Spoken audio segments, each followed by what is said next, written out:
그 관세는 과연 누구를 위한 것입니까? 한국 제품에 미친 열기에 지금 백악관이 발칵 뒤집어졌습니다. 뉴욕 한복판에서 70세 할머니가 한국산 제품을 이웃에게 나눠주다 불법 유통으로 체포되었습니다. 내 아이를 살리기 위해 범죄자가 돼야 합니까? 미국의 아버지들이 절규하고 있습니다. 이 모든 비극은 대체 누가 이 관세를 내고 있는 것인지 묻고 있습니다. 지금부터 관세 폭탄이 자국민의 고통으로 돌아온 충격적인 이야기 바로 시작합니다. 저는 연방시민권익위원회에서 18년째 일하고 있는 매들린 정입니다.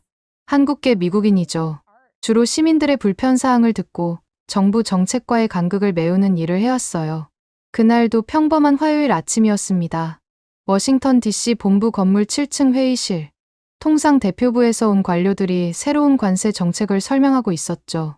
이제 미국은 더 이상 손해보지 않습니다. 외국 기업들이 우리 시장에서 돈을 벌고 싶다면 그에 상응하는 세금을 내야 합니다.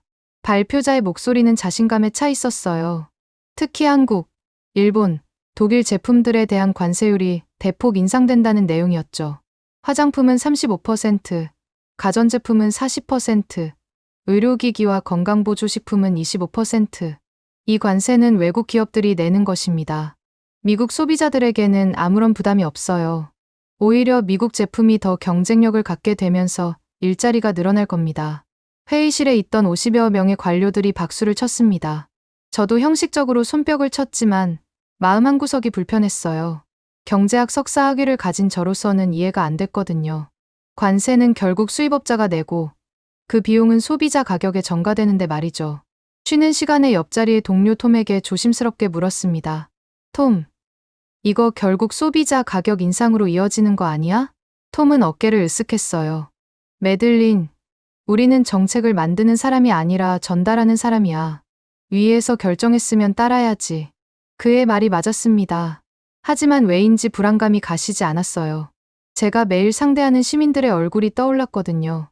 특히 한인 커뮤니티의 어르신들. 그분들이 애용하시는 한국 제품들이 갑자기 비싸진다면? 정책 시행 첫날, 제 불안은 현실이 되기 시작했습니다. 아침 9시, 사무실 전화가 울렸어요. 버지니아주 페어팩스에 사는 김할머니였죠. 82세의 그분은 영어가 서툴러 한국어로 말씀하셨어요. 아가씨, 이게 무슨 일이에요? 어제까지 19달러였던 내 관절염 크림이 오늘 26달러래요. 가게 주인이 관세 때문이라는데 이게 맞는 건가요? 저는 준비된 답변을 드렸습니다. 할머니, 새로운 무역 정책이 시행되었습니다. 미국 제품도 좋은 게 많으니 한번 써보시는 건 어떠세요? 아가씨는 모르는구나. 내가 이 크림을 15년째 쓰는 이유를. 미국 제품은 다 써봤어. 내 피부에는 이것만 맞아. 전화를 끊고 나서 한숨이 나왔습니다. 그런데 이건 시작에 불과했어요. 오후 2시까지 전화가 23통 더 왔습니다. 평소 하루 평균 전화가 50통 정도인데 이날은 오후 2시까지만 24통이 모두 관세 관련이었죠. 딸이 쓰는 한국 마스크팩이 왜 2배가 됐나요? 삼성 공기청정기 필터가 품절이래요. 관세 때문에 수입을 안 한대요. LG 냉장고 부품이 없어서 수리를 못 한대요. 이게 말이 되나요? 저녁 6시, 퇴근하면서 들른 한인 마트의 풍경은 충격적이었습니다. 화장품 코너 앞에 사람들이 몰려 있었어요. 30대로 보이는 젊은 엄마가 직원에게 애원하고 있었죠. 제발요. 하나만 더 주세요. 우리 아이 아토피 크림이에요. 이거 아니면 밤새 긁어서 피가 나요. 죄송합니다. 1인당 2개 제한이에요. 다음 입고는 언제일지 모르고 가격도 얼마나 오를지 몰라요. 그 엄마의 눈에 눈물이 고였습니다. 저는 그 모습을 보며 가슴이 먹먹해졌어요. 집에 돌아와 뉴스를 켰습니다. 경제 전문가들이 토론을 하고 있었죠. 이것은 미국의 자립을 위한 필수적인 조치입니다. 단기적 불편은 있겠지만 장기적으로 미국 경제에 도움이 될 겁니다. 반대편 전문가가 반박했습니다. 관세는 결국 미국 소비자가 내는 세금입니다. 특히 저소득층에게 더 큰 부담이 됩니다.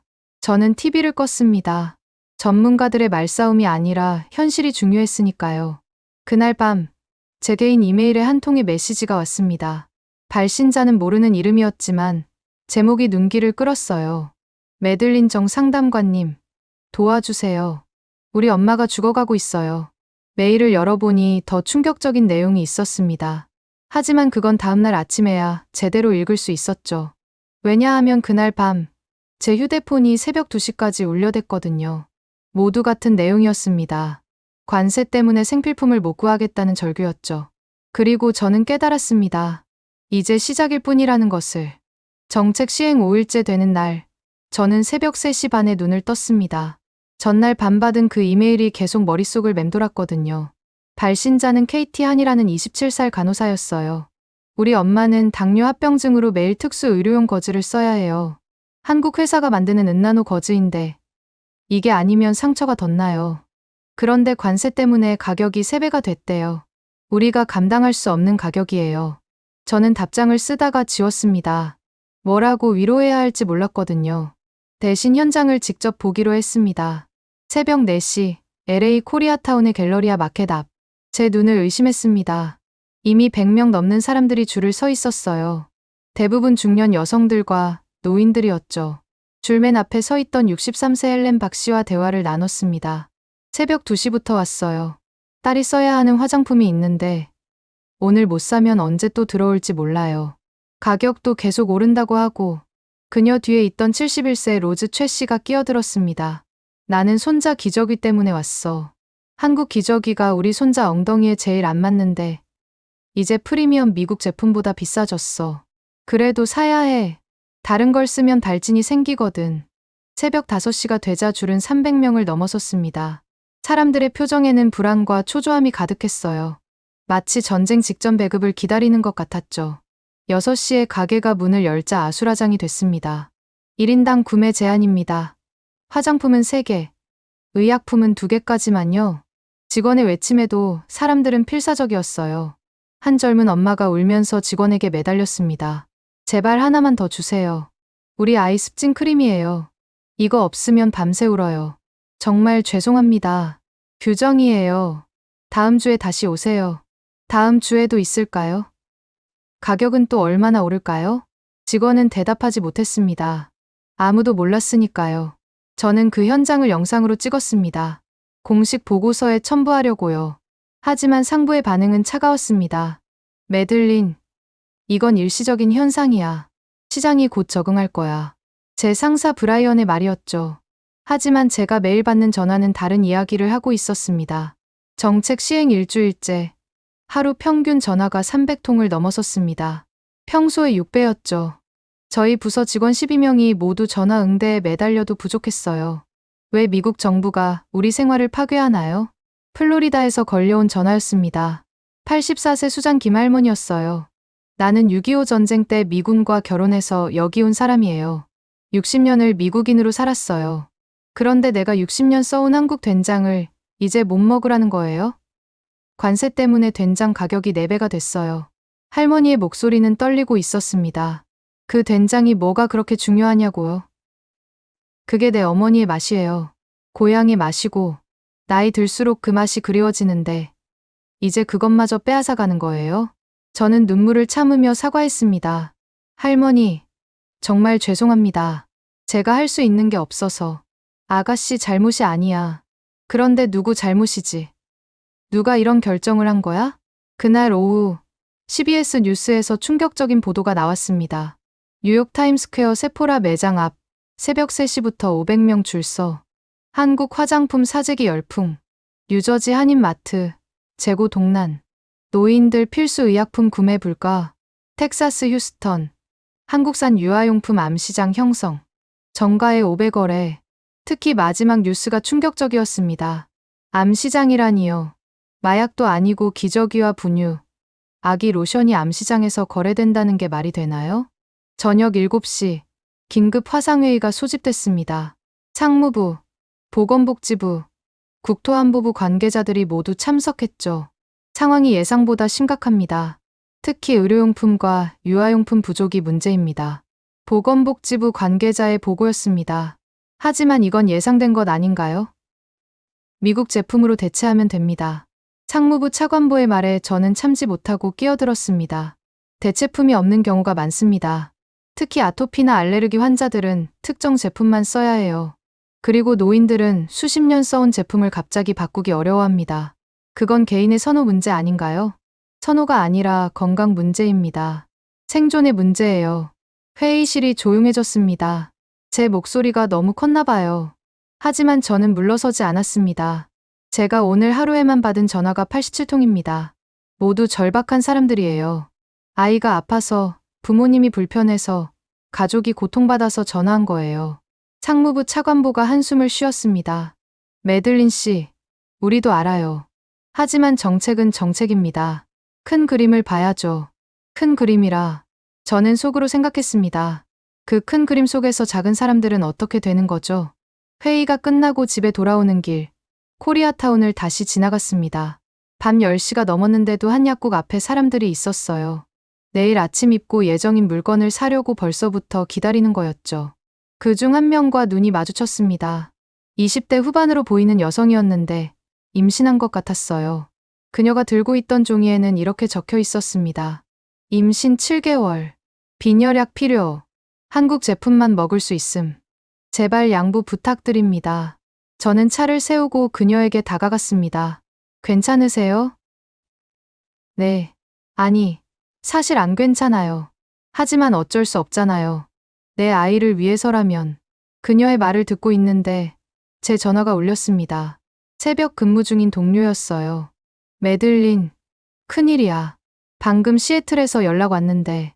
하지만 그 이야기는 다음 날에야 제대로 들을 수 있었습니다. 왜냐하면 바로 그 순간 약국 문이 열리며 사람들이 밀려 들어가기 시작했거든요. 새벽 배송 트럭이 예정보다 일찍 도착한 거였죠. 그리고 그 혼란 속에서 저는 깨달았습니다. 이건 단순한 경제 정책이 아니라 사람들의 삶을 송두리째 흔드는 재난이었다는 것을. 시애틀에서 걸려온 그 전화의 내용은 상상 이상이었습니다.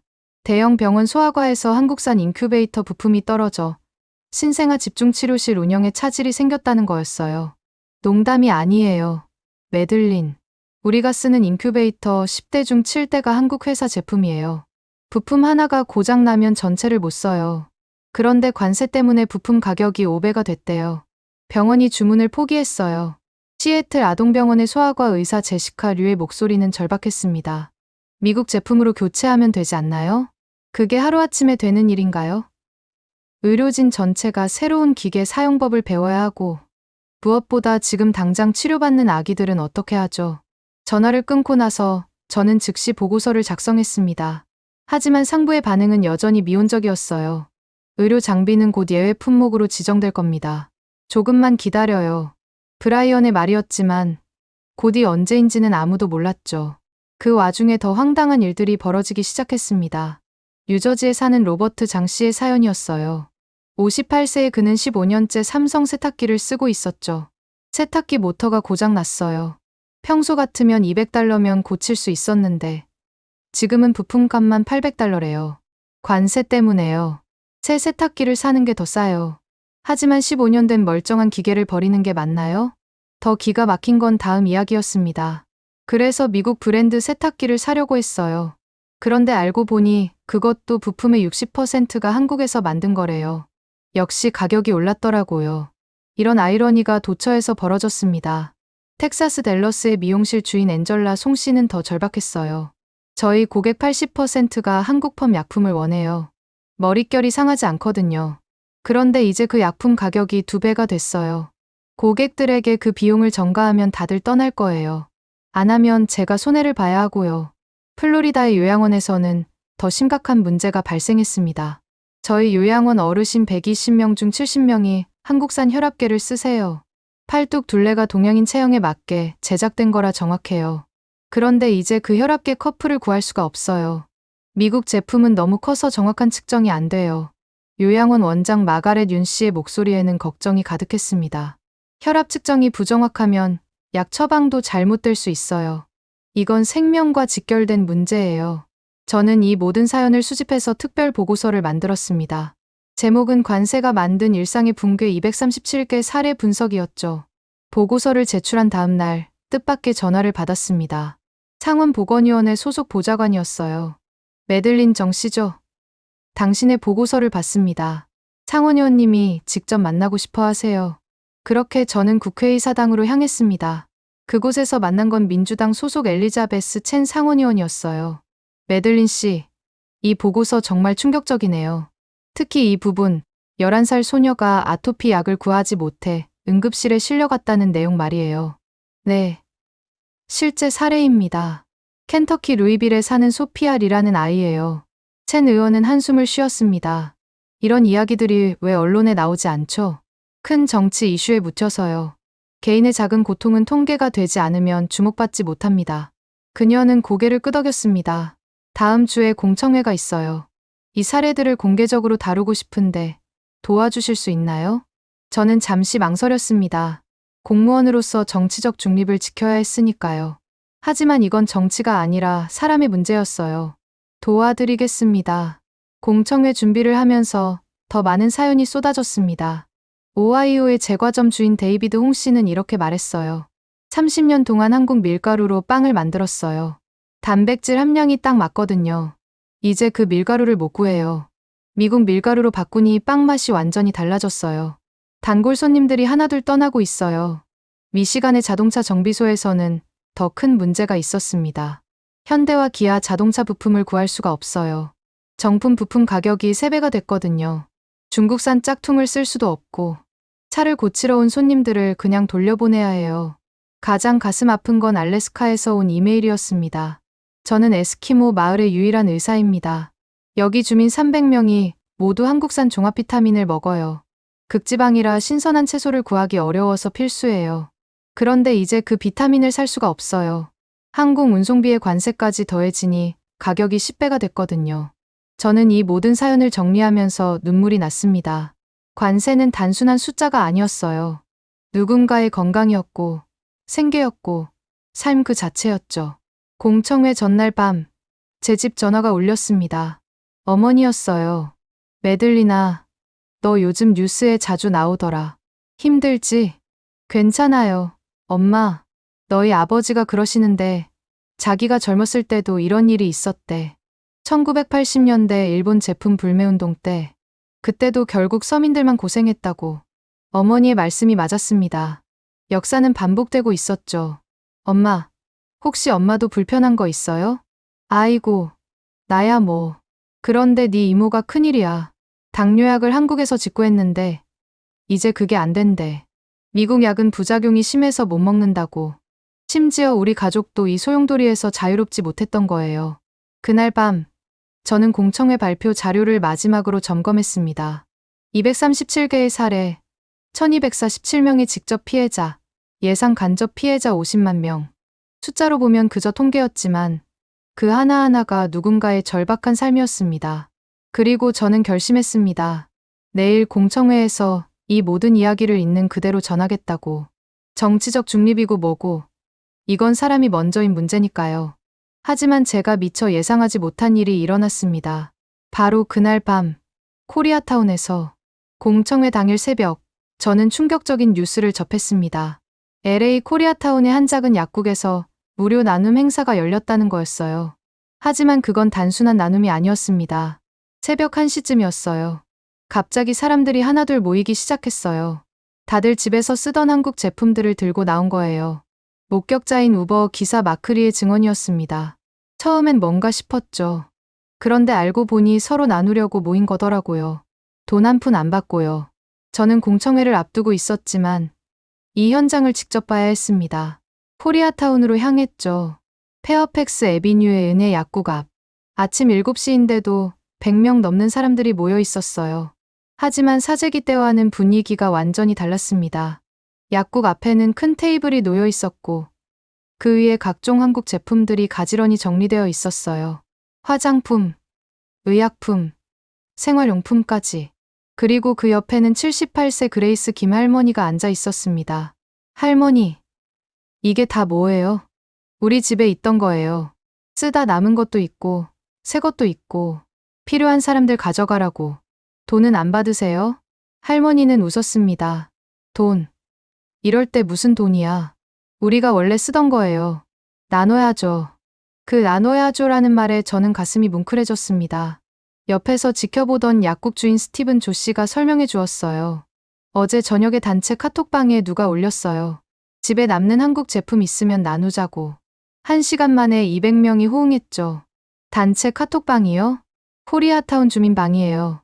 원래 동네 소식 공유하는 곳인데 요즘은 거의 상호부조 네트워크가 됐어요. 정말 놀라운 광경이 펼쳐지고 있었습니다. 한 젊은 엄마가 다가왔어요. 손에는 반쯤 쓴 아토피 크림을 들고 있었죠. 우리 아이가 이제 많이 나아서 안 써요. 누구 필요한 분 가져가세요. 그러자 임신부 한 명이 눈물을 글썽이며 다가왔습니다. 정말 가져가도 돼요? 우리 첫째가 심한 아토피인데. 그럼요. 얼마나 남았는지 보세요. 2달은 쓸 거예요. 어떻게 보답하죠? 보답이 뭐예요? 나중에 또 누군가를 도우면 되죠. 이런 장면이 계속 이어졌습니다. 82세 폴정 할아버지가 혈압계를 들고 나타났어요. 내가 혈압계를 3개 가지고 있어. 왜 그렇게 많이 샀는지 모르겠네. 필요한 사람? 저요. 저희 아버지가 매일 재셔야 하는데 고장 났어요. 가져가.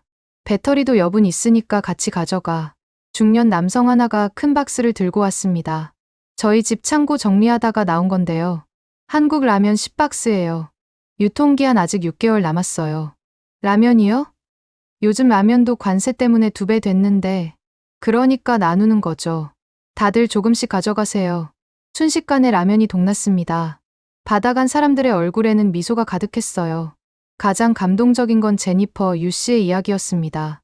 35세의 그녀는 희귀병을 앓고 있었어요. 저는 특수 연고를 써야 해요. 한국 회사가 만드는 건데 이제 너무 비싸서 못 사요. 그러자 여러 명이 동시에 일어났습니다. 저희 집에 그거 있어요. 저도 있어요. 저희 어머니가 쓰시다 남은 게 있는데. 순식간에 제니퍼 앞에 연고 5개가 쌓였습니다. 그녀는 울음을 터뜨렸어요. 이게 3개월치예요. 어떻게 감사를 드려야. 그레이스 김할머니가 그녀의 손을 잡았습니다. 울지 마. 우리가 원래 이렇게 살았어. 어려울 때 서로 돕는 거야. 저는 이 모든 걸 영상으로 기록했습니다. 공청회에서 보여줄 생각이었죠. 그런데 더 놀라운 일이 벌어졌습니다. 오전 10시쯤 메이 씨라는 이름의 백인 할머니가 나타났어요. 75세의 그녀는 한국인이 아니었지만 큰 가방을 들고 있었죠. 저도 나누고 싶어요. 가방을 열자 한국 화장품들이 가득했습니다. 30년 동안 한국 화장품만 썼어요. 덕분에 피부가 이렇게 좋아졌죠. 이제 너무 비싸서 못 사는 젊은 엄마들을 보니 마음이 아파요. 그녀의 행동은 도미노 효과를 일으켰습니다. 히스패닉 가족이 나타났고 흑인 청년들도 왔습니다. 베트남 상인들도 동참했죠. 코리아타운이 아니라 모든 인종이 모인 나눔의 장이 된 거예요. 정오가 되자 LA 경찰이 나타났습니다. 저는 긴장했어요. 혹시 불법 집회로 해산시키려는 건 아닐까 싶어서요. 하지만 경찰관이 한 말은 전혀 달랐습니다. 저희가 교통정리를 도와드릴게요. 사람이 너무 많아서 위험해 보여요. 심지어 한 젊은 경찰관은 자기 차 트렁크에서 상자를 꺼냈어요. 저희 아내가 한국인이에요. 집에 있던 거 가져왔는데 나눠도 되나요? 이 소식은 순식간에 소셜미디어로 퍼졌습니다. 해시태그 샵 나눠야죠. 샵 쉐어이포워드가 트렌딩 1위가 됐죠. 전국 각지에서 비슷한 나눔 행사가 열리기 시작했습니다. 뉴욕 플러싱, 뉴저지 팰리세이드 파크, 시카고 알바니 파크, 애틀랜타 둘루스. 오후 2시, 저는 공청회장으로 향해야 했습니다. 떠나기 전 그레이스 김할머니께 여쭤봤어요. 할머니, 왜 이렇게 하시는 거예요? 할머니는 잠시 하늘을 보다가 말씀하셨습니다. 6.25 전쟁 때 미군들이 우리한테 초콜릿 나눠줬어. 그때 그 맛을 아직도 기억해. 누군가 베푼 작은 친절은 평생 기억에 남아. 이제 내가 갚을 차례야. 하지만 이건 관세 정책 때문에. 정책. 그런 건 몰라. 나는 그냥 이웃이 힘들면 돕는 거야. 그게 사람이잖아. 공청회장으로 가는 길. 저는 계속 나눠야 하죠라는 말을 되새겼습니다. 그 단순한 3글자가 복잡한 정치 논리를 뛰어넘는 힘을 가지고 있었어요. 공청회장 앞에서 뜻밖의 사람을 만났습니다. 강경파로 유명한 조슈아 벤틀리 상원의원이었죠. 매들린 정 씨? 네. 의원님, 코리아타운의 나눔 행사 들으셨나요? 네. 방금 거기서 왔습니다. 그는 잠시 망설이다가 말했습니다. 터무니없는 일이군요. 정부가 정한 정책을 시민들이 이렇게 우회하다니. 저는 참지 못하고 대답했습니다. 우회가 아니라 생존입니다. 그리고 인간애입니다. 벤틀리 의원은 제 얼굴을 짓도 바라봤습니다. 그의 눈에 복잡한 감정이 스쳐 지나갔어요. 공청회에서 발표하시죠? 네. 기대하겠습니다. 그가 먼저 회의장으로 들어갔습니다. 저는 심호흡을 했어요. 이제 시작이었습니다. 237개의 사례와 함께 오늘 아침 본 나눔의 기적을 전할 시간이었죠. 하지만 공청회가 시작되고 30분 후 전혀 예상치 못한 일이 벌어졌습니다. 공청회가 한창이던 오후 3시 47분 제 휴대폰이 미친 듯이 울렸습니다. 무음으로 해놨는데도 진동이 멈추지 않았어요. 발표를 잠시 중단하고 화면을 봤더니 충격적인 메시지가 떠 있었습니다. 긴급 FBI 코리아타운 나눔 현장 급습. 그레이스 김할머니 연행. 제 얼굴이 하얗게 질렸나 봅니다. 사회를 보던 엘리자베스 첸 의원이 물었어요. 매들린 씨, 무슨 일이죠? 죄송합니다. 잠시만. 방금 코리아타운에서 제가 말을 끝내기도 전에 회의장 뒤쪽이 소란스러워졌습니다. 기자들이 모두 휴대폰을 들여다보고 있었죠. CNN 기자가 일어나 소리쳤습니다. 의원님들, 지금 LA에서 대규모 단속이 진행 중입니다. 오늘 아침 나눔 행사 참가자들이 체포되고 있어요. 회의장이 순식간에 아수라장이 됐습니다. 벤틀리 의원이 일어나 말했습니다. 질서를 지켜주십시오. 정확한 상황부터 파악해야 합니다. 대형 스크린에 CNN 생중계 화면이 떴습니다. 정말 끔찍한 광경이었어요. 은혜 약국 앞, 아침에 그렇게 따뜻했던 그곳의 검은 제복의 연방 요원들이 가득했습니다. 그레이스 김할머니가 수갑을 찬 채 연행되고 있었어요. 할머니가 뭘 잘못했어요. 군중 속에서 누군가 외쳤습니다. 카메라가 그쪽으로 돌아갔어요. 아침에 아토피 크림을 나눠받았던 그 임신부였습니다. 연방 요원이 확성기로 외쳤습니다. 불법 의약품 유통 혐의입니다. 모두 물러서십시오. 불법이 아니에요. 그냥 나눈 거예요. 돈도 안 받았어요. 하지만 요원들은 계속 체포를 진행했습니다. 스티븐 조 약국 주인도, 나눔에 참여했던 시민 12명도 모두 연행됐어요. 공청회장으로 돌아온 카메라. 첸 의원의 얼굴이 분노로 일그러져 있었습니다. 벤틀리 의원, 이게 당신이 말하는 법 집행입니까? 78세 할머니를 수갑 채워 끌고 가는 게? 벤틀리 의원이 대답했습니다. 법은 법입니다. 관세를 회피하는 모든 행위는 불법이에요. 나이가 많다고 예외는 없습니다. 회피가 아니라 나눔이었어요. 제가 소리쳤습니다. 모든 시선이 제게 쏠렸죠. 의원님, 제가 오늘 아침 직접 봤습니다. 돈 한 푼 안 받았어요. 그냥 집에 있던 물건을 나눈 거예요. 이웃이 아프니까, 힘드니까 도운 거라고요. 그래도 규정 위반입니다. 의약품의 무단 배포는. 그럼 이웃에게 반창고 하나 나눠주는 것도 범죄입니까? 회의장이 조용해졌습니다. 그때 한 남성이 방청석에서 일어났어요. 40대 초반의 한인 2세로 보였습니다. 제가 말씀드려도 될까요? 첸 의원이 고개를 끄덕였습니다. 저는 케빈 박입니다. 그레이스 김은 제 할머니예요. 할머니는 6.25 전쟁 피난민이셨어요. 미군의 도움으로 살아남으셨죠. 평생 그 은혜를 갚고 싶어 하셨어요. 그의 목소리가 떨렸습니다. 할머니는 매달 연금의 절반을 기부하세요. 오늘도 그냥 나누신 거예요. 그런데 그게 범죄라니. 이게 미국입니까? 벤틀리 의원이 서류를 뒤적이며 말했습니다. FDA 규정 제21조에 따르면 규정이 사람보다 중요합니까? 케빈의 외침에 방청객들이 박수를 쳤습니다. 그때 또 다른 속보가 들어왔습니다. 뉴욕 플러싱에서도 단속 시작. 나눔 행사 참가자 23명 연행. 시카고 알바니 파크. 연방 요원 투입. 애틀랜타 둘루스. 한인상가 봉쇄. 전국적인 단속이었습니다. 첸 의원이 긴급 정회를 선언했습니다. 저는 즉시 코리아타운으로 향했죠. 현장은 전쟁터를 방불케 했습니다. 수백 명의 시민들이 경찰 저지선 앞에서 항의하고 있었어요. 프리 그랜마 킴. 그랜마 킴을 풀어주세요. 나눔은 범죄가 아니다. 체어링 이즈 낫 어 크라임. 나눔은 범죄가 아니에요. 플래카드를 든 사람들 중에는 한인뿐 아니라 모든 인종이 섞여 있었습니다. 아침에 나눔을 받았던 사람들이었죠. 한흑인 여성이 마이크를 잡았습니다. 제 아들이 심한 습진이 있어요. 병원비도 비싸고 약값은 더 비싸죠. 오늘 아침 한국 할머니가 공짜로 크림을 주셨어요. 그게 범죄라면 저도 체포하세요. 히스패닉 남성이 이어받았습니다. 우리 어머니가 당뇨예요.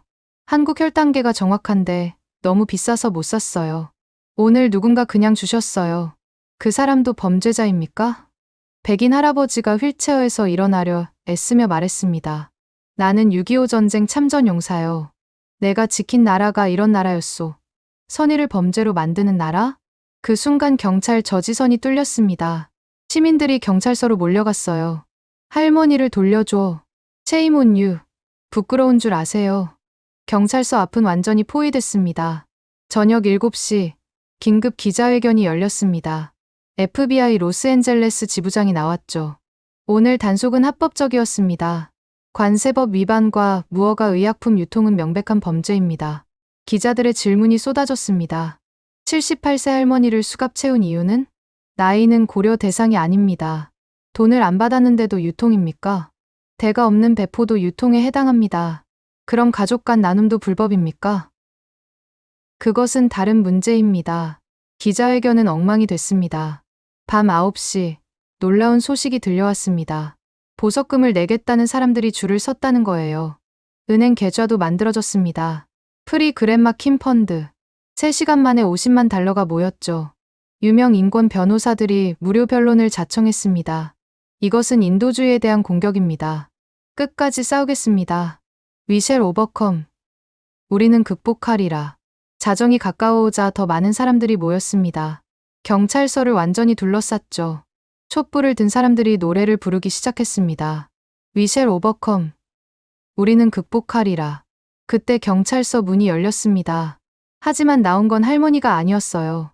한 경찰관이 눈물을 흘리며 걸어 나왔습니다. 한인 경찰관이었죠. 저는 이런 일을 하려고 경찰이 된 게 아닙니다. 할머니 같은 분을 가두는 게 제 일이 아니에요.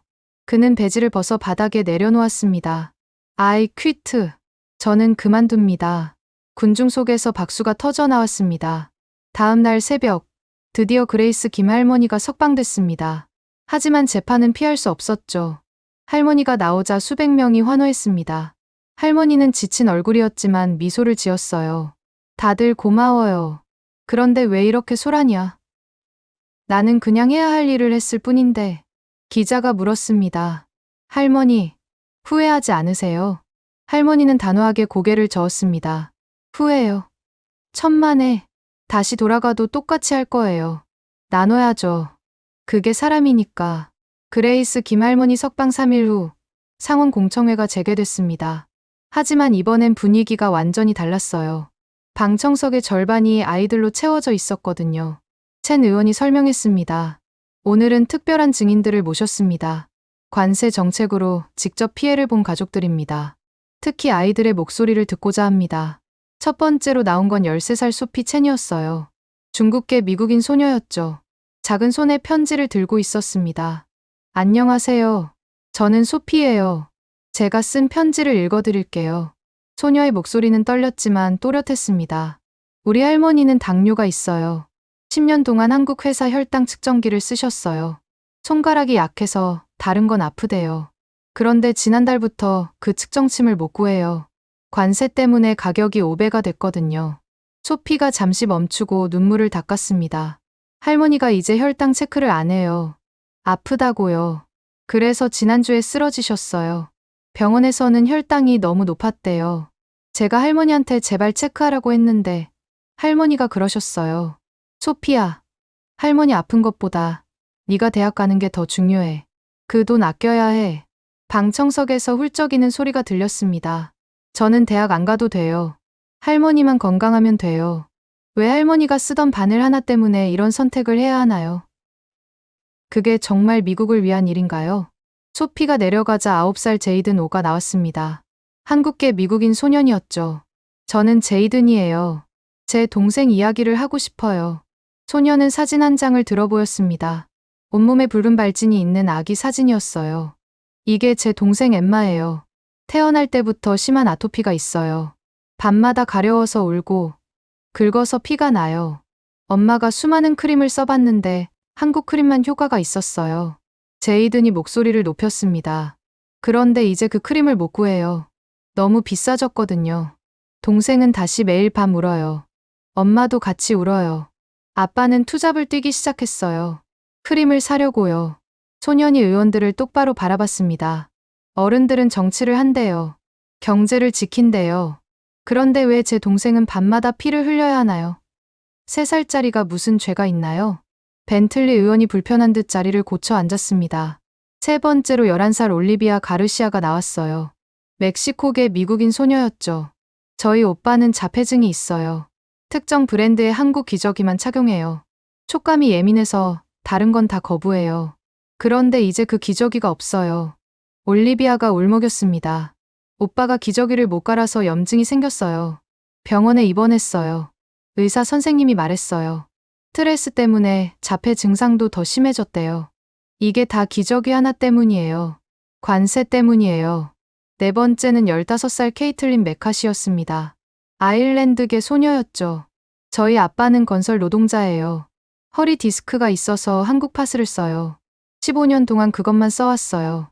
그런데 이제 파스 값이 한 달 집세만큼 비싸졌어요. 케이틀린이 편지를 펼쳤습니다. 아빠가 파스 없이 일하다가 다치셨어요. 지금 실업수당 받고 있어요. 우리 가족이 무너지고 있어요. 파스 하나 때문에요. 이런 증언이 2시간 동안 이어졌습니다. 총 23명의 아이들이 편지를 읽었죠. 마지막으로 단상에 오른 건 뜻밖의 인물이었습니다.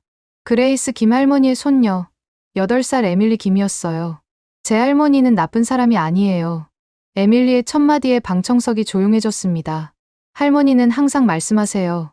나눔은 사랑이다. 사랑은 법보다 크다. 그런데 경찰이 할머니를 잡아갔어요. 할머니가 우셨어요. 78년 인생에서 처음으로 수갑을 차셨대요. 에밀리가 의원들을 바라봤습니다. 할머니가 나눈 게 뭔지 아세요? 반창고, 소화제, 비타민이에요. 이게 그렇게 큰 죄인가요? 그럼 학교에서 친구가 다쳤을 때 밴드 붙여주는 것도 범죄인가요? 벤틀리 의원이 말했습니다. 어린이, 법은. 저는 어린이가 아니에요. 저는 에밀리예요. 그리고 제 할머니는 범죄자가 아니에요. 에밀리가 소리쳤습니다. 할머니는 6.25 전쟁 때 부모님을 잃었어요. 미군이 주는 초콜릿과 통조림으로 살았대요. 그래서 평생 나누며 사셨어요. 그게 범죄라면 이 나라는 망한 거예요. 방청석에서 박수가 터져 나왔습니다. 그때 제 차례가 왔습니다. 저는 준비한 서류 뭉치를 들고 단상에 올랐어요. 의원님들, 여기 317통의 편지가 있습니다. 모두 아이들이 쓴 거예요. 관세로 고통받는 가족 이야기입니다. 저는 편지를 하나씩 읽기 시작했습니다. 7살 토미, 뉴욕. 우리 엄마가 매일 우세요. 한국 화장품을 못 사서요. 엄마는 그게 없으면 얼굴이 빨갛게 된대요. 10살 사라, 텍사스. 할아버지가 한국 보청기를 못 고쳐서 이제 제 말을 못 들어요. 사랑한다고 해도 못 들어요. 12살 마커스, 플로리다. 아빠가 한국 혈압약을 못 구해서 미국 약으로 바꿨어요. 부작용으로 매일 토해요. 편지를 읽는 동안 방청석은 눈물바다가 됐습니다. 심지어 몇몇 의원들도 눈시울을 붉혔죠. 그때 벤틀리 의원이 일어났습니다. 감동적인 이야기들입니다. 하지만 법은 감정이 아닙니다. 미국 우선주의는. 그 순간 놀라운 일이 벌어졌습니다. 벤틀리 의원의 보좌관이 다급히 뛰어들어왔어요. 그의 얼굴은 하얗게 질려 있었죠. 의원님, 긴급 상황입니다. 따님이. 무슨 일이야? 따님 손녀가 알레르기 쇼크로 응급실에 실려갔습니다. 한국산 알레르기 약이 떨어져서. 벤틀리 의원이 비틀거렸습니다. 뭐라고? 에바가? 네. 5살 에바가 지금 중환자실에 있습니다. 회의장이 순간 조용해졌습니다.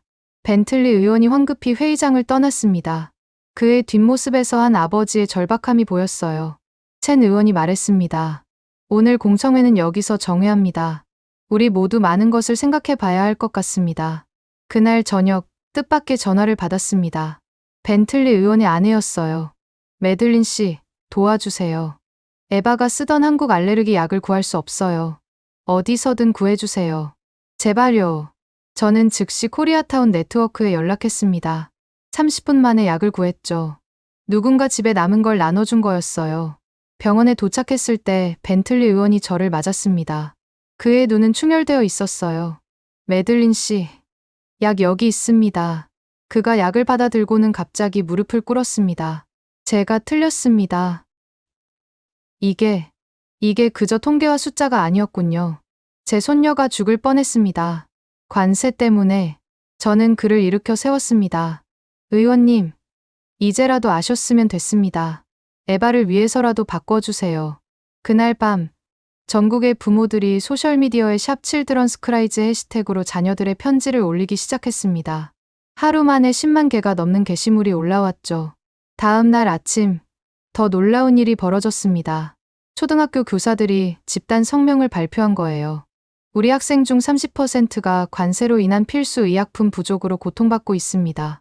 더 이상 참을 수 없습니다. 이어서 소아과 의사협회도 나섰습니다. 즉각적인 의료용품 관세 철폐를 요구합니다. 이것은 정치가 아니라 아이들의 생명 문제입니다.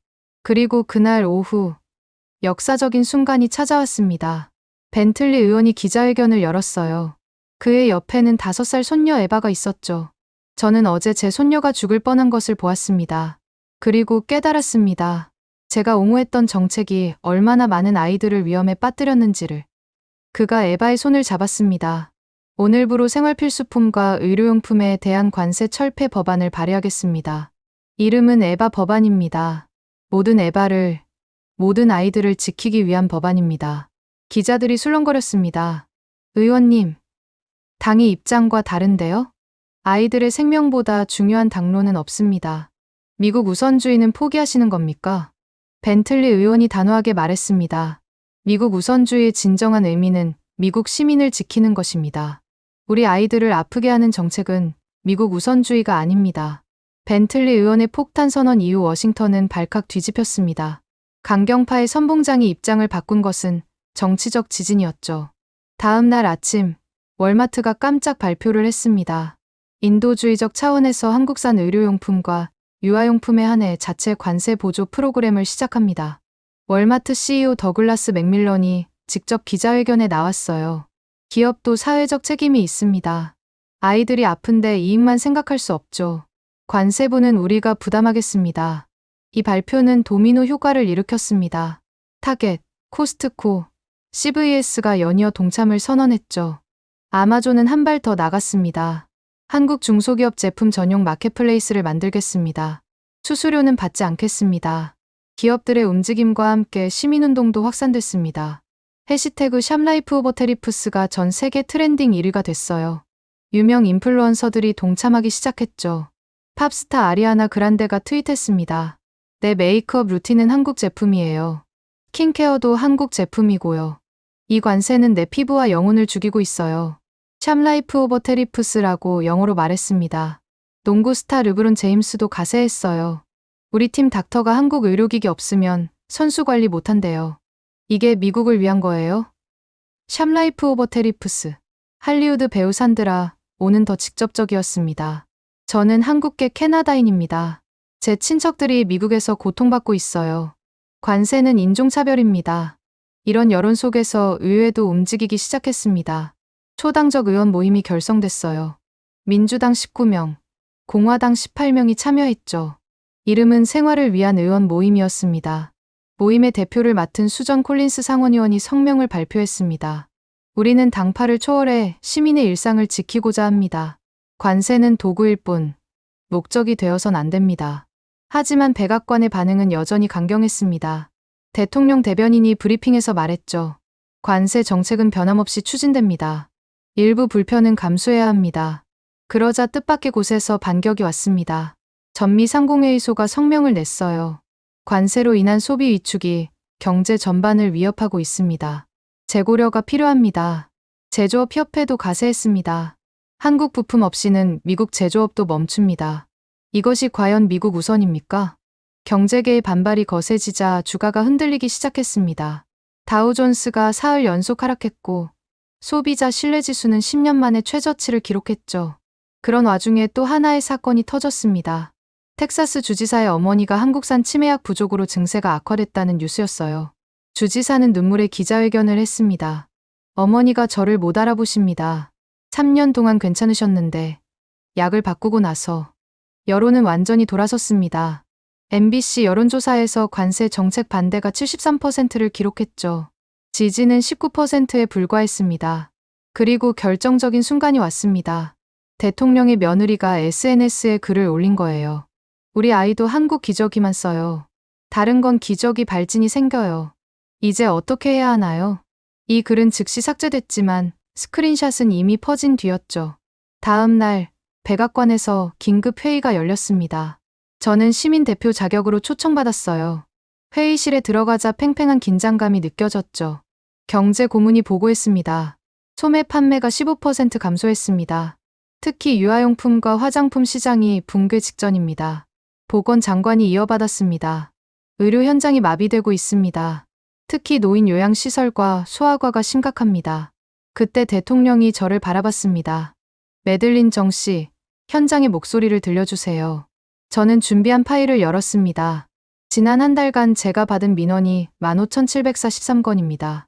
그중 의료 관련이 8,234건, 육아 관련이 4,521건입니다. 구체적인 사례를 말해주세요. 오하이오의 5살 제이컵은 희귀 피부병이 있습니다. 한국 연고만 효과가 있는데 이제 한 달 약값이 3,000달러입니다. 가족이 파산 위기예요.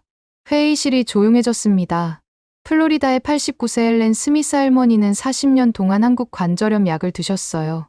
약을 못 구해서 지금 휠체어 신세입니다. 뉴욕의 신생아 집중치료실 3곳이 한국 의료기기 부족으로 신규 환자를 받지 못하고 있습니다. 대통령의 표정이 어두워졌습니다. 이것들이 다 관세 때문입니까? 네. 직접적인 원인입니다. 긴 침묵이 흘렀습니다. 마침내 대통령이 입을 열었습니다. 수정이 필요할 것 같군요. 그로부터 일주일 후 부분적 관세 완화 조치가 발표됐습니다. 긴급 생활 필수품 리스트라는 이름으로 2,847개 품목이 관세 예외가 됐죠. 완벽한 해결은 아니었지만 시작이었습니다. 발표 직후 코리아타운은 축제 분위기였어요. 그레이스 김 할머니가 다시 나눔 테이블을 펼쳤습니다. 이제 처벌받지 않아요. 다시 나눌 수 있어요. 할머니의 외침에 모두가 웃었죠. 그날 저녁 케빈 박이 저에게 전화했습니다. 매들린 씨, 할머니가 감사 인사를 전하래요. 당신 덕분에 다시 나눌 수 있게 됐다고. 제가 한 건 없어요. 시민들의 힘이죠. 그래도 당신이 우리 목소리를 전해줬잖아요. 전화를 끊고 창밖을 봤습니다. 코리아타운의 불빛들이 평소보다 밝아 보였어요. 아직 완전히 끝난 건 아니었지만 희망은 보였습니다. 그런데 바로 그때 뜻밖의 메시지를 받았습니다. 매들린, 긴급 상황. 중국이 보복 관세를 발표했어. 미국 농산물 전면 금수. 이제 진짜 시작이야. 저는 한숨을 쉬었습니다. 한 고비를 넘었다고 생각했는데 더 큰 폭풍이 기다리고 있었던 거예요. 중국의 보복 관세 발표로 상황은 더욱 복잡해졌습니다. 미국 농민들이 거리로 나왔고 경제는 요동쳤죠. 하지만 그 혼란 속에서 의회의 연대가 만들어졌습니다. 아이오와의 옥수수 농장주 톰 앤더슨이 CNN 인터뷰에서 말했어요. 우리도 피해자입니다. 한국 제품의 관세 매기니 중국이 우리 농산물을 안 사요. 결국 미국인끼리 죽이는 정책이에요. 캔자스의 밀 농가 대표도 성명을 냈습니다. 도시 사람들이 한국 제품 못 구해 고통받듯이 우리는 수출길이 막혀 고통받습니다. 함께 싸웁시다. 농민과 도시민의 연대. 예상치 못한 동맹이었죠. 그러던 중 결정적인 사건이 터졌습니다. 백악관 수석 경제보좌관의 사임이었어요. 그는 사임 기자회견에서 폭탄 발언을 했죠. 관세는 실패한 정책입니다. 미국 소비자가 연간 1,200달러의 추가 세금을 내고 있습니다. 이것은 사기입니다. 이 발언은 정치권을 뒤흔들었습니다. 야당은 즉각 특별청문회를 요구했고 여당 내에서도 반발이 일어났죠. 그리고 마침내 관세 시행 100일째 되는 날 역사적인 발표가 있었습니다. 대통령이 직접 대국민 연설에 나선 거예요.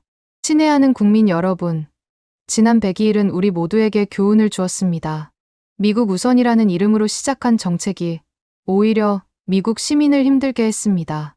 대통령이 잠시 말을 멈췄습니다. 오늘부로 생활필수품, 의료용품, 육아용품에 대한 관세를 전면 철폐합니다. 또한 향후 모든 관세 정책은 시민 영향 평가를 거치도록 하겠습니다. 발표가 끝나자 전국이 들썩였습니다.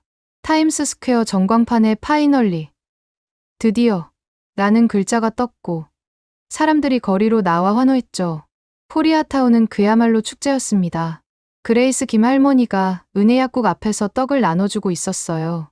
다들 고생했어요. 이제 다시 시작이에요. 할머니 옆에는 나눔은 계속됩니다라는 현수막이 걸려 있었죠. 저는 할머니께 다가갔습니다. 할머니, 이제 편하게 나누실 수 있겠네요. 편하다뇨. 나눔에 편한 게 어딨어. 그냥 하는 거지. 할머니의 담담한 말씀에 다시 한번 감동했습니다. 그날 오후 벤틀리 의원 사무실에서 전화가 왔어요. 매들린 씨, 의원님이 뵙고 싶어 하세요. 의원 사무실에 도착하자 뜻밖의 광경이 펼쳐졌습니다. 벤틀리 의원이 5살 손녀 에바와 함께 있었어요. 에바는 건강해 보였죠. 매들린 씨, 다시 한번 감사드립니다. 에바가 당신께 드릴 게 있대요. 에바가 수줍게 그림 한 장을 내밀었습니다.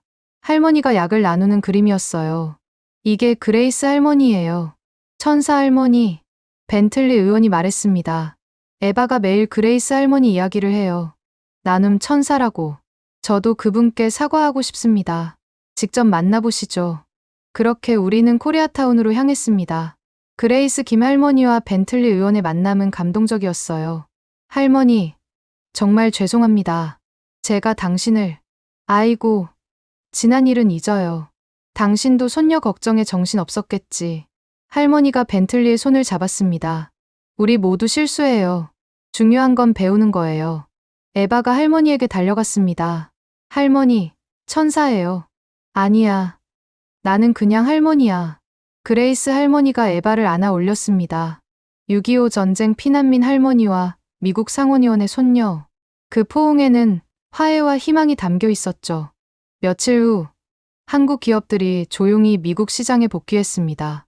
특별한 발표나 행사는 없었어요. 그저 제품들이 다시 선반에 놓이기 시작했죠. CVS 매니저 로라가 저에게 전화했어요. 매들린, 오늘 아침 한국 제품 입고됐어요. 손님들이 울면서 사가요. 정말 눈물 나는 광경이에요. 월마트에서도 비슷한 소식이 들려왔습니다. 3개월 만에 정상 영업입니다. 사람들이 마치 잃어버린 친구를 만난 것처럼 기뻐해요. 하지만 가장 인상적인 건 작은 변화들이었습니다. 플로리다의 헬렌 스미스 할머니가 다시 걷기 시작했어요. 한국 관절염 약을 다시 구했거든요. 오하이오의 제이컵은 피부가 깨끗해졌습니다. 부모님은 감사 편지를 보냈죠. 시애틀 병원들은 정상 운영을 재개했고, 뉴욕의 신생아들은 안전하게 치료받을 수 있게 됐습니다. 통계청 발표가 나왔습니다. 102일간의 관세 정책으로 미국 가계는 평균 3,400달러의 추가 지출, 의료비 증가로 인한 간접 비용까지 합하면 5,000달러 이상. 하지만 숫자로 표현할 수 없는 것들이 더 많았죠. 가족의 눈물, 아이들의 고통, 할머니들의 한숨, 그리고 그것을 극복한 이웃의 정. 마지막으로 저는 특별 보고서를 제출했습니다. 제목은 102일간의 교훈 정책과 사람 사이였죠. 보고서 말미에 이렇게 적었습니다. 관세는 숫자가 아니라 사람의 문제였습니다. 정치는 논쟁이지만 삶은 호흡입니다. 우리는 102일 동안 숨을 참았습니다. 이제 다시 숨 쉴 시간입니다. 관세가 철폐된 지 한 달이 지났습니다. 일상은 빠르게 회복됐지만 상처와 교훈은 깊이 남았죠. 저는 이 기간을 정리한 최종 보고서를 작성했습니다. 관세 102일 미국이 얻은 것과 잃은 것. 먼저 경제적 손실부터 정리했습니다. GDP 0.3% 감소, 소매 판매 10% 하락, 의료비 20% 증가. 하지만 더 중요한 건 사회적 비용이었어요. 응급실 방문 40% 증가, 노인 우울증 25% 상승, 영유아 건강 지표 전반적 악화, 그리고 잊을 수 없는 개인들의 이야기. 37명이 예방 가능한 이유로 건강이 크게 악화됐습니다. 대부분 의료용품 부족 때문이었죠. 하지만 우리가 얻은 것도 있었습니다. 첫째, 공동체 정신의 재발견이었어요. 그레이스 김할머니는 이제 지역 영웅이 됐습니다. 은혜 약국앞 나눔 테이블은 영구 설치됐죠. 매주 토요일은 나눔의 날이에요.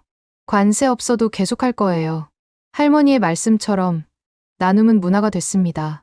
둘째, 초당적 협력의 가능성을 봤죠. 벤틀리 의원과 첸 의원이 공동 발의한 에바 법안은 만장일치로 통과됐습니다.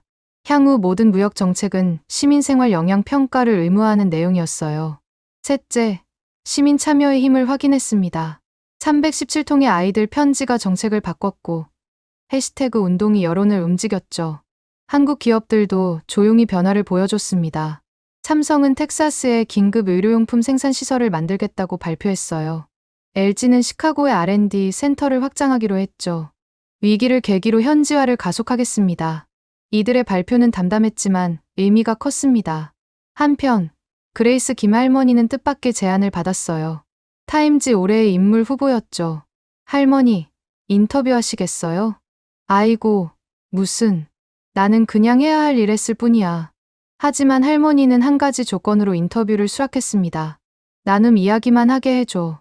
정치 이야기는 싫어. 그렇게 나온 타임지 기사 제목은 더 파워 오브 쉐어링. 나눔의 힘이었습니다. 할머니의 나눠야죠. 정신이 세계로 퍼진 거예요. 저도 작은 변화를 겪었습니다. 시민권익위원회에서 새로운 부서가 만들어졌거든요. 정책 영향 평가팀이었죠. 매들린, 팀장을 맡아주세요. 브라이언 상사의 제안이었습니다. 이번 일로 깨달았어요. 정책을 만들기 전에 사람을 먼저 봐야 한다는 걸. 저는 수락했습니다. 첫 프로젝트는 생활 밀착형 정책 가이드라인 제작이었죠. 마지막으로 102일간의 여정을 함께한 사람들을 다시 만났습니다. 13살 소피는 할머니와 함께 왔어요. 할머니는 건강해 보였죠. 이제 매일 혈당 체크해요. 소피가 지켜보거든요. 9살 제이든의 동생 엠마는 피부가 깨끗해졌습니다. 이제 밤에 잘 자요. 온 가족이 푹 자요. 케이틀린의 아빠는 다시 일을 시작했고 올리비아의 오빠는 안정을 찾았습니다. 그들은 모두 감사 인사를 전했지만 저는 고개를 저었습니다. 제가 한 건 없어요. 여러분이 목소리를 낸 거예요. 그레이스 김 할머니가 말씀하셨습니다. 우리 모두가 조금씩 한 거야. 그게 나눔이고 그게 민주주의지. 돌아오는 길에 코리아타운을 지났습니다. 다시 만나서 반갑습니다라는 현수막이 여전히 걸려 있었어요. 그 아래에는 새로운 문구가 추가되어 있었죠. 나눔은 계속됩니다. 쉐어링 컨티뉴스. 저는 그 현수막을 한참 바라봤습니다. 102일간의 혼란이 남긴 가장 큰 교훈은 이것이었어요. 정치는 멀리 있지 않다. 그것은 우리의 화장품이고, 약이고, 기적이다. 그리고 그것을 지키는 건 거창한 이념이 아니라 이웃을 향한 작은 나눔이다. 제 보고서 마지막 페이지에 이렇게 적었습니다. 관세라는 이름으로 시작된 102일. 우리는 외국이 내는 세금이라는 환상을 믿었고, 결국 우리 스스로 그 대가를 치렀습니다. 하지만 그 어둠 속에서 빛을 발견했습니다. 78세 할머니의 나눠야죠라는 한마디가 복잡한 정치 논리를 뛰어넘는 힘을 보여줬습니다. 이제 우리는 압니다. 진정한 미국 우선주의는 미국인을 지키는 것이고, 그것은 정치가 아니라 이웃사랑에서 시작된다는 것을. 관세는 외국이 내는 세금이라고 했습니다. 하지만 결국 그 세금을 낸 건 우리 이웃들이었습니다. 13살 소피의 눈물, 78세 그레이스 할머니의 용기, 그리고 317통의 편지가 정치를 움직였습니다. 나눠야죠라는 단순한 말이 복잡한 정책을 이겼죠.